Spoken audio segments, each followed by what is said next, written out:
nel centrodestra veneto si rischia lo strappo, no secco di Forza Italia, gelo totale di Fratelli d'Italia tra Roberto Marcato e Luca De Carlo. Nuove tensioni. Esplode la rabbia dei trattori che oggi hanno manifestato a Padova, momenti di tensione per cercare un confronto con i vertici regionali di Confagricoltura. Patteggiamento di 2 anni e pena sospesa per Diego Feltrin, papà del piccolo Nicolò morto per intossicazione da hashish, il caso che sconvolse Longarone. Escalation di furti e spaccate ai danni dei commercianti del centro storico di Vicenza che stanno organizzando una manifestazione. Non si può andare avanti così. Ad Asolo il ritorno a scuola per i compagni del 18enne stroncato da un malore in casa lunedì scorso, commozione, fiori sul banco e messaggi, lo strazio del papà era un angelo, sabato i funerali. Domenica prossima nella Basilica del Santo a Padova si ricorda il ritrovamento della lingua incorrotta di Sant'Antonio durante la prima ricognizione delle sue spoglie. È già caccia al biglietto per le 2 date dei Queen, concerto in piazza San Marco il 5 e 6 luglio, il giorno dopo l'annuncio, capitanati dal Veneto Red Canzian hanno raccontato ad Antena 3 le loro emozioni.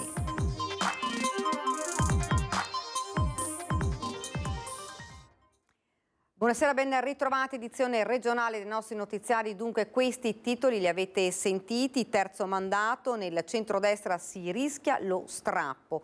No secco di Forza Italia, gelo totale di Fratelli d'Italia tra Roberto Marcato e Luca De Carlo, nuove tensioni, Lega pronta a correre da sola, dice il primo, bisogna vedere l'esito delle europee, replica il secondo. Noi siamo favorevoli al terzo mandato per i sindaci fino a 15.000 abitanti, non siamo favorevoli al prolungamento del mandato ai governatori che hanno già avuto 2 mandati.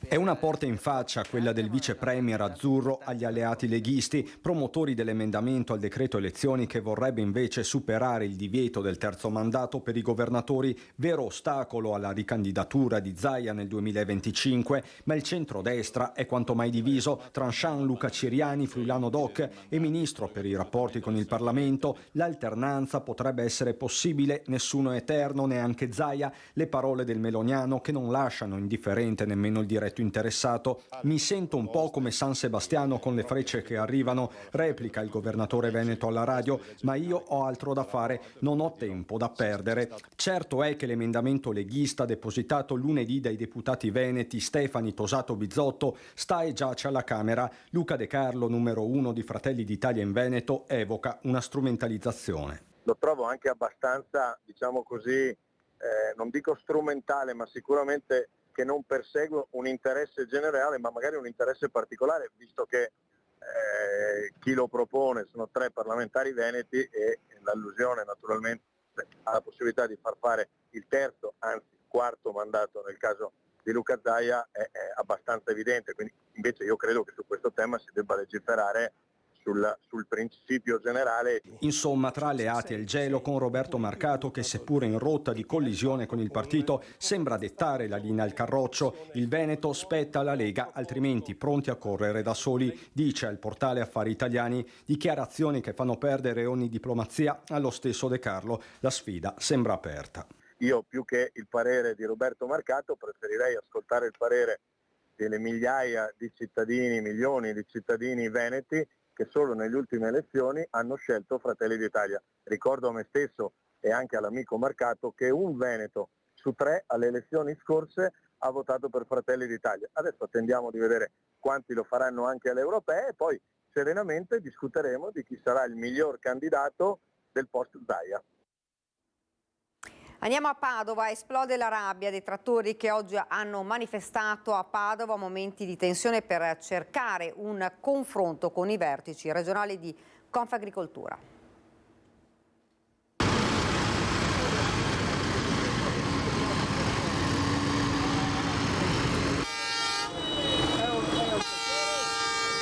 A bloccare il traffico!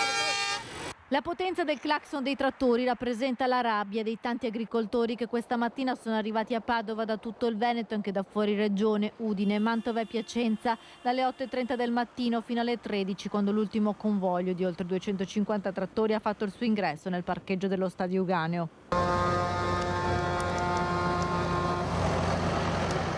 Alla fine, secondo gli organizzatori, erano in 1000. Qui in Veneto abbiamo il problema che la Regione Veneto, la VEPA, non sta pagando gli agricoltori, praticamente mancano oltre 200 milioni di soldi che devono arrivare nelle tasche degli agricoltori e che non abbiamo capito perché non stanno. Si danno la colpa il governo contro la regione contro il governo, fatto sta che gli agricoltori non portano a casa soldi. Una protesta per chiedere dignità per il loro lavoro, dai costi di produzione alti alla concorrenza sleale dei paesi europei. Stiamo già organizzando, vogliamo fare una protesta nei pressi di Vancimuglio, zona Gresignano, Vicenza Est. Lì è un luogo simbolo di quella dove è partito tutta la disgregazione del settore agricolo, la rovina del nostro settore. Quindi dopo 27 anni non è cambiato nulla, ma anzi le cose sono peggiorate, quindi vogliamo ritornare lì. Una protesta animata. Nel primo pomeriggio non sono mancati momenti di tensione quando un gruppo di agricoltori chiedeva di andare a piedi all'hotel Crown Plaza di Limena, dove era in corso una riunione di Confagricoltura Veneto. Ho detto così che possiamo andare. Facciamo gruppi da 10, va bene. Grazie. Fermati dopo un lungo confronto con gli uomini della Digos e gli agenti schierati per impedire il passaggio, alla fine gli agricoltori hanno deciso di rimanere nel parcheggio dello stadio, dove è arrivata una delegazione di Confagricoltura guidata dal presidente Lodovico Giustiniani. Quella d'Italia! Bravo! Tu! Veneto! Sì, però c'è... No, hai ragione. Comunque appoggiamo la cosa. Per quanto... No, ma assolutamente.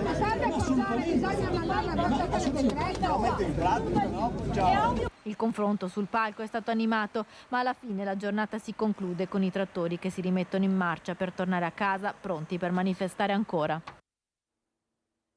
E a Padova è arrivato l'assessore regionale all'agricoltura Federico Caner e non sono mancate le contestazioni. Non posso entrare sul libero mercato, è lo stesso tema dell'artigianato, del commercio, di chi che vende qualsiasi cosa. Che lei mi mostra cosa prende a fine mese? No, ma perché uno deve per forza di cose? Se andiamo a buttarla in vacca, visto che parliamo di zootecnia, buttiamola in vacca. La giornata padovana dei trattori si è trasformata in un lungo confronto con la politica. Sul palco insieme agli agricoltori infatti è salito l'assessore regionale Federico Caner, che tra contestazioni e accesi dibattiti ha raccolto i malumori e la rabbia dei manifestanti. Il tema vero che loro hanno è che non è riconosciuto a loro il valore del prodotto finale, cioè i costi di produzione che loro hanno sono spesso molto più elevati rispetto a ciò che gli viene pagato del prodotto finale, del chilo di kiwi piuttosto che del litro di latte. Loro vogliono questo, vogliono che venga remunerato il giusto della loro produzione. Questo non è un tema semplice, perché è un tema che dobbiamo portare a livello nazionale. Non a caso mi hanno chiesto di portare avanti il progetto sui costi di produzione e di riconoscimento e sul tema delle pratiche sleali. Perché? Perché c'è qualcuno che purtroppo vende il prodotto sotto costo. Nelle scorse ore a Caner aveva scritto il senatore bellunese Luca De Carlo, presidente della Commissione Agricoltura, chiedendo di snellire la burocrazia per facilitare i pagamenti di Avepa. Ciò che dice il senatore Da Carlo mi ha scritto una lettera, non è corretta nei contenuti, perché oggi noi qua abbiamo spiegato ai contadini, agli agricoltori assieme alla VEPA qual è la situazione vera dei pagamenti. Abbiamo spiegato che il ritardo non è dovuto da una VEPA che lavora male, ma da un sistema nazionale che è cambiato, dell'AGEA, che per carità anche loro hanno avuto i loro problemi, perché passare da un sistema alfanumerico a satellitare, che significa un controllo, una mappatura di tutto il territorio, non è facile, c'è un tempo di adeguamento e vedrete che il prossimo anno non ci saranno più i tempi di quest'anno. È un tema che abbiamo spiegato e mi pare che l'abbiano anche capito. Tra gli agricoltori anche la consigliera regionale di Forza Italia, Elisa Venturini. Un ragionamento va fatto anche con la grande distribuzione che poi acquista i prodotti e non viene garantito quello che è tutta l'attività, lo sforzo, la fatica che fanno gli agricoltori per produrre quello che dopo noi mangiamo. Siamo alla cronaca, 2 anni di reclusione, pena sospesa a Diego Feltrini, papà del piccolo Nicolò morto nel luglio del 2022 per intossicazione da hashish. Sentenza e motivazioni del patteggiamento proposto dalla procura e accolto dalla difesa sono state rese note oggi dalla GUP del Tribunale di Belluno Enrica Marson. Ha patteggiato 2 anni di reclusione, pena sospesa, e non farà nemmeno un giorno di carcere Diego Feltrin, papà del piccolo Nicolò, morto il 28 luglio del 2022 in seguito ad una intossicazione da hashish. La soluzione della vicenda era già nota dall'inizio dello scorso gennaio, quando la difesa accolse la proposta di patteggiamento della procura di Belluno in luogo del rito abbreviato. Feltrin era accusato di omicidio colposo, decadute le accuse di detenzione ai fini di spaccio di stupefacenti e morte come conseguenza del secondo reato per la droga trovata in casa e nel corpo del bambino. Oggi la GUP del Tribunale di Belluno, Enrica Marson, ha reso noti sentenza e motivazione. A favore del 44enne principalmente l'accertamento della non volontarietà dell'accaduto. È quindi probabile che l'intossicazione acuta da hashish riscontrata dall'autopsia sul corpicino di Nicolò fu causata dall'ingerimento della sostanza trovata in casa. Inoltre, sia all'epoca dei fatti che successivamente, la condotta di Diego Feltrin è risultata irreprensibile. Incensurato prima e diligente oggi. Subito dopo la morte del bambino, il 44enne e la compagna si sono trasferiti fuori regione e la famiglia è seguita dai servizi sociali. Si chiude così una vicenda dolorosa che scosse l'intera comunità longaronese di Codissago, dove vivevano i Feltrin. Difficile scordare quel caldo pomeriggio di luglio, quando la notizia della morte del piccolo Nicolò squarciò la provincia intera. Sulle prime parve che il bimbo potesse avere ingerito qualcosa di velenoso mentre giocava al parco. Le indagini stabilirono al contrario che Nicolò e il papà non erano mai stati al giardinetto di Codissago e che la tragedia si consumò in casa, dove vennero trovate incustodite modiche sostanze stupefacenti. Ed ora a Vicenza, escalation di furti e spaccate ai danni dei commercianti del centro storico che stanno organizzando una manifestazione. Non si può andare avanti così. Escalation di furti e spaccate. L'ultima della serie, che ha visto nel mirino numerosi commercianti del centro storico, è stata ai danni dell'antico Caffè Nazionale, in cui i malviventi hanno spaccato la porta in vetro per entrare, già ripristinata. Ma tanti sono stati i commercianti visitati nell'ultima settimana, dal colpo al negozio Maiwan di Piazza Castello, immortalato dalle telecamere, ai vari tentativi falliti. Commercianti che sempre più chiedono sicurezza e stanno organizzando una manifestazione per sensibilizzare le istituzioni a prendere provvedimenti di varia natura sul tema. Non si può andare avanti così, perciò pensavamo proprio di scendere un po' in piazza per far sentire i nostri pensieri. Ecco, questo è un po' il senso della manifestazione. Speriamo che tutti insieme riusciamo a risolvere questo grosso problema. Dalla videosorveglianza agli eventi per ripopolare un centro che i commercianti rilevano sempre più svuotato, specie la sera. Più telecamere, più occhio che sorvegli la città, ma non solo in centro storico, perché questi problemi succedono anche nelle periferie. Anche lì ci sono attività, ci sono famiglie che abitano, che lavorano, anche lì ci vorrebbe l'occhio. Ci sono molti di telecamere che guardano, che spiano e che possono sorvegliare senza, diciamo, che ci sia una presenza fisica umana, diciamo, oppure che ci sia lo stesso, però che ci siano anche la tecnologia, che devono adoperare la tecnologia. Dopo le 21 non c'è più nessuno, vuoi che è ancora un po' inverno, però se torno indietro con la memoria, in questo periodo anche di sera le attività, specialmente di somministrazione e ristorazione, lavoravano, c'era gente che veniva in centro. Adesso, sentendo anche un po' i clienti, hanno un po' paura. Questo è un po' quello che noi tocchiamo e sentiamo dai nostri, chi ci viene a visitare in città. Più eventi ci sono, più la delinquenza dovrebbe scomparire. Certo che dopo le 7 non c'è più nessuno qui in giro, la città sembra il deserto veramente. Penso che la gente abbia paura, penso proprio. Ed ora invece parliamo della tragedia di Casella d'Asolo. I compagni di classe sono sotto shock per la morte di Adel, il 18enne scomparso lunedì scorso a causa di un malore.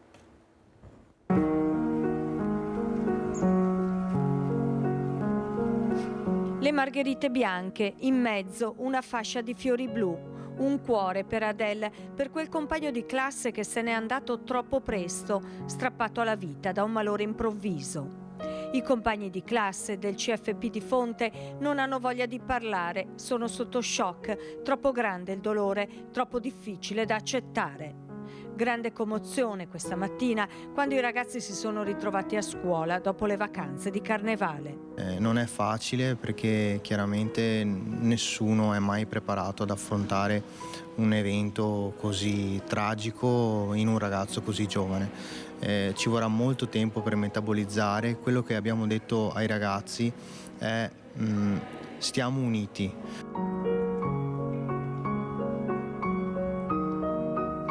Un cuore di fiori su quel banco che è rimasto vuoto. Sì, è significativo, è emblematico dell'amore che le ragazze e i ragazzi avevano per il loro compagno di classe. È un'iniziativa che è partita da loro. Hanno chiesto se potevano farlo, noi ovviamente li abbiamo incoraggiati. L'ultimo saluto ad Adele sarà sabato alle 11 nella chiesa di Casella d'Asolo. Domani sera alle 19:30 sarà recitato il Santo Rosario. Anche la scuola sarà presente al funerale per stringersi alla famiglia dello sfortunato ragazzo. Un ragazzo gioioso che di primo impatto aveva, diciamo, un carattere un po' schivo, ma entrando in comunicazione con lui ti apriva il cuore e sapeva donare veramente felicità. Era un elemento carismatico, positivo per la classe.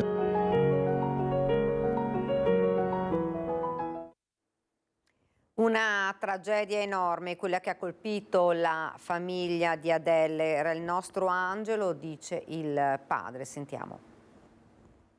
Adele, un angelo in terra. Un ragazzo che praticamente non era d'accordo con questi tempi qua, perché non era il solito ragazzo di 18 anni, anzi era fin troppo maturo. Dalla sua ragazza che ci racconta che quando lo vedevano in giro dicevano che lui era il papà del gruppo perché era quello che doveva correggere gli altri se facevano qualcosa che non andava, dovevano fare le cose corrette, cioè non faceva le cavolate che fanno i ragazzi di 18 anni. Se lui diceva papà sono in discoteca, all'1:30 puoi venirmi a prendere, all'1:30 arrivava il messaggio sono qua fuori. Era un ragazzo che se doveva dire sono le 7, non credo di riuscire, non preparatevi da mangiare, se mi preparate da mangiare mettetemelo via perché comunque non arrivo, cioè un ragazzo d'oro. Se lui era fuori casa potevo dormire sonni tranquilli perché così come andava così tornava, perché non potevo proprio preoccuparmi di nulla. Cosa vi lascia Adele? Un'anima pura, questa è la parola che posso dire per descrivere Adele, un'anima pura. Cioè l'affetto che si vede, ogni persona che ha avuto a che fare con lui l'ha lasciato un buon ricordo. Io ho trovato messaggi di maestre delle elementari, ragazzi, l'allenatore di calcio che mi ha detto stamattina che l'ha visto 2 settimane fa, l'ha chiamato mister dopo circa 5 anni che non giocava più a calcio, cioè è sempre rimasto nel cuore di chiunque, Era un angelo. Cioè se Dio ha voluto così forse era fin troppo buono per questo mondo qua, quindi se l'è portato via anzitempo.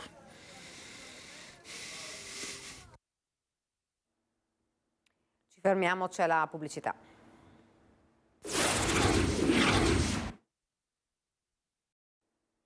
Siamo tornati nuovamente in studio. Domenica prossima nella Basilica del Santo si celebra la festa della lingua che ricorda il ritrovamento della lingua incorrotta durante la prima ricognizione delle sue spoglie. In Basilica lo scorso anno quasi 1 milione di persone da 49 paesi del mondo.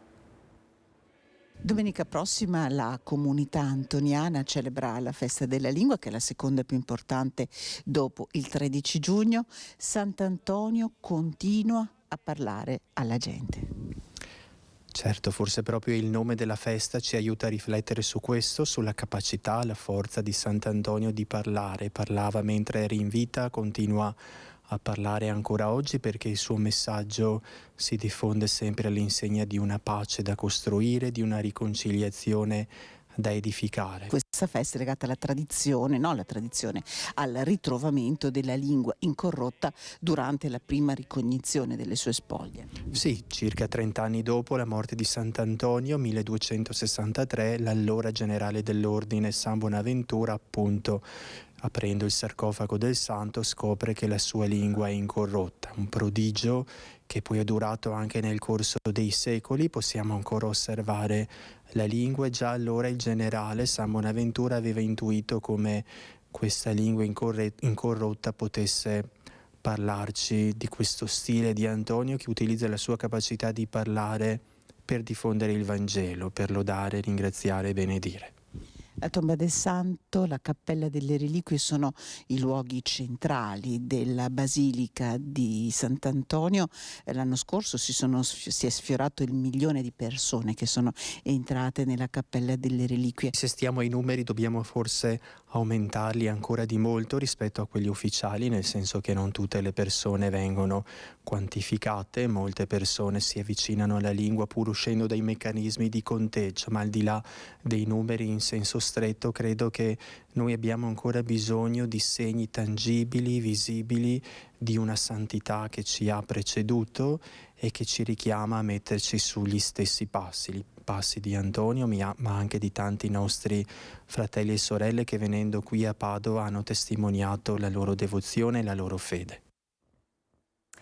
È già caccia al biglietto per le 2 date dei Pooh in concerto in piazza San Marco il 5 ed il 6 luglio. Il gruppo capitanato dal veneto Red Canzian quest'estate vivrà il tour Amici per sempre. Il giorno dopo l'annuncio per le nostre reti hanno raccontato le loro emozioni.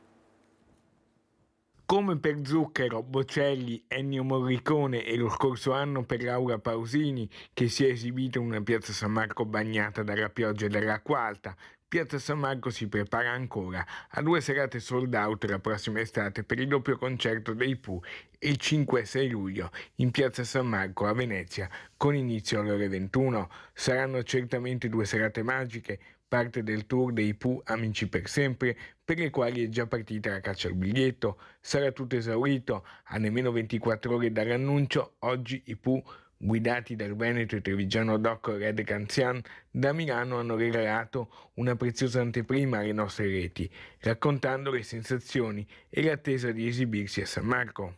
Io da Veneto sono estremamente felice e orgoglioso che questo accada. Suonare lì sarà veramente una grande emozione. Ma andavo a Venezia con mia madre, ero bambino e non avrei mai immaginato di andare a fare un concerto in un posto così bello. Sarà emozionante, incredibile. La mia mamma ha fatto col mio papà, adesso mi hai ricordato, i 50 anni di matrimonio. Ma che bello! No, sarà da piangere. Allora, Piazza San Marco, anche noi vedremo la basilica mentre suoniamo, vi aspettiamo. L'invito non cadrà nel vuoto, visto che oggi pomeriggio, a poche ore dall'apertura delle prevendite, che sono iniziate ufficialmente stamattina alle 11, risultavano disponibili online solo ancora pochissimi biglietti, quasi esclusivamente di prima categoria tra le 7 in vendita. Ma i Pooh avranno il tributo riservato a San Marco solo ai più grandi. Ed è davvero tutto per questa edizione del nostro telegiornale. Grazie davvero per averci seguito. Vi lascio le previsioni del tempo. Arrivederci.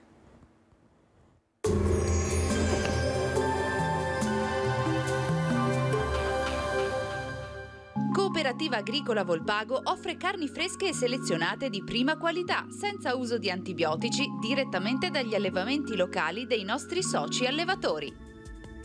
Bentrovati al meteo. Una debole perturbazione transiterà sull'Italia nella giornata di sabato. Venerdì 16 febbraio tempo ancora buono. Vediamo insieme il dettaglio.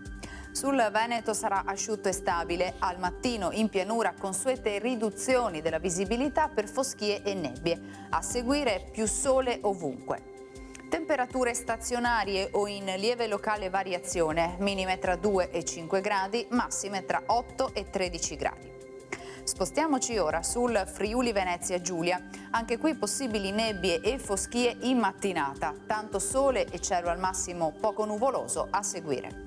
Temperature minime tra 3 e 5 gradi, massime sui 9-10 gradi. Infine diamo uno sguardo alla situazione del Trentino Alto Adige. Avremo un'alternanza tra sole e nubi con cielo via via più coperto, specie in serata. Temperature minime tra 2 e 3 gradi, massime sui 14-15 all'incirca. Dal meteo è tutto, vi auguro un buon proseguimento in nostra compagnia.